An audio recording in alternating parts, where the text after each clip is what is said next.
Bonjour, je m'appelle Louis Coupé, je suis originaire des Deux-Sèvres, en Gâtine, où j'étais éleveur et je suis tombé diabétique en 1983, subitement, conséquence à des effets militaires de Mururo.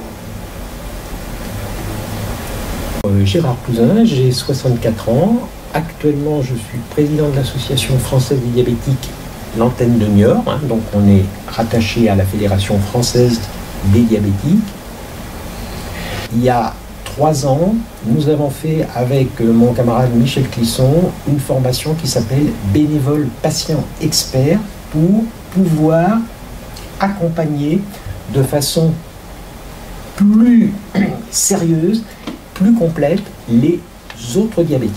Donc c'est une formation de 70 heures, très complète, que Louis Coupé est en train de faire actuellement. Bonjour, nous sommes 4 élèves du lycée de la Venise Verte en terminale ST2S. Donc nous réalisons cette interview vidéo dans le cadre du projet Ipso Facto, qui est un projet financé par l'Union européenne. Ce projet a pour but de sensibiliser tous les élèves à l'impact de l'alimentation sur la santé.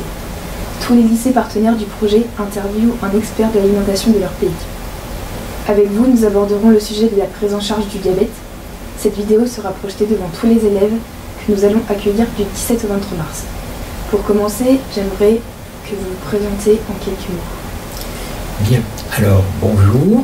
Donc nous sommes 2 bénévoles de l'Association française des diabétiques des Deux-Sèvres, qui s'appelle AFD 79. Alors, je voudrais préciser que nous ne sommes pas des experts en matière d'alimentation, nous sommes ce qui s'appelle des patients experts en matière de diabète. L'alimentation est effectivement fait partie prenante de la vie d'un diabétique, soit avant, soit pendant, soit les deux. Qu'est-ce qu'une bonne alimentation pour vous et pourquoi? Alors, une bonne alimentation, c'est une alimentation équilibrée qui correspond à nos exigences de diabétique, de façon à ne pas améliorer, de façon à ne pas détériorer notre état de santé à cause de notre alimentation.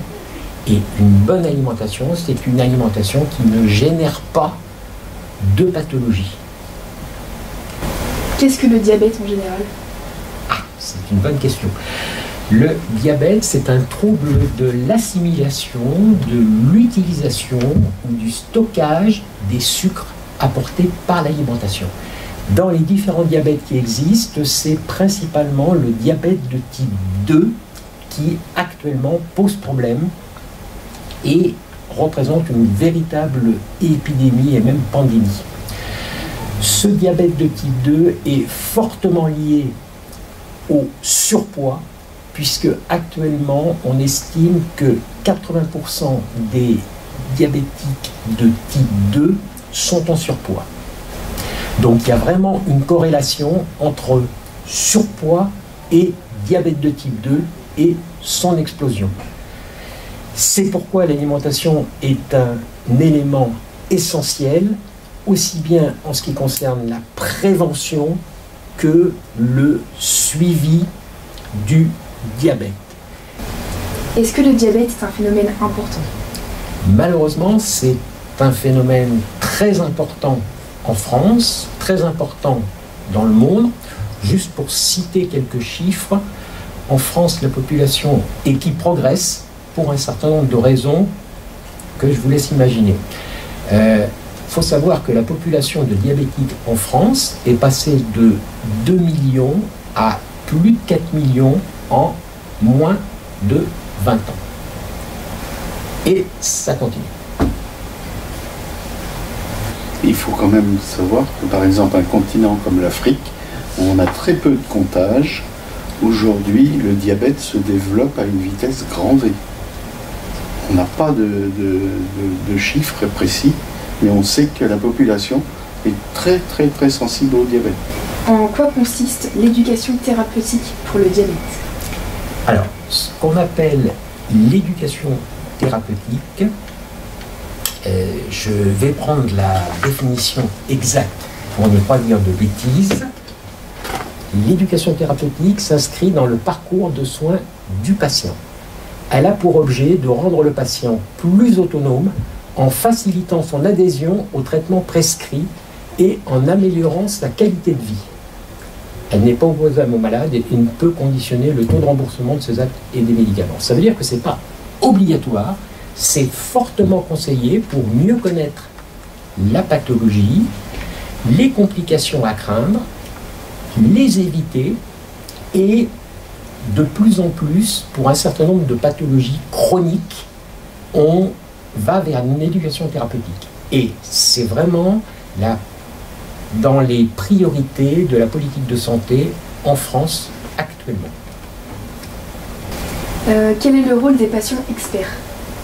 Le rôle du patient expert, c'est d'apporter une vision du diabète un petit peu différente de celle des soignants. Donc nous on parle de pair à pair avec les autres diabétiques. Et alors, patient expert, c'est pas dans le sens expertise de gens qui connaissent tout, c'est plus dans le genre, la signification de patients expérimentés et formés pour accompagner d'autres patients. Bien, je vous remercie d'avoir répondu à toutes nos questions. Cela correspond pour nos attentes. Merci. Bon, et bien ça a été rapide.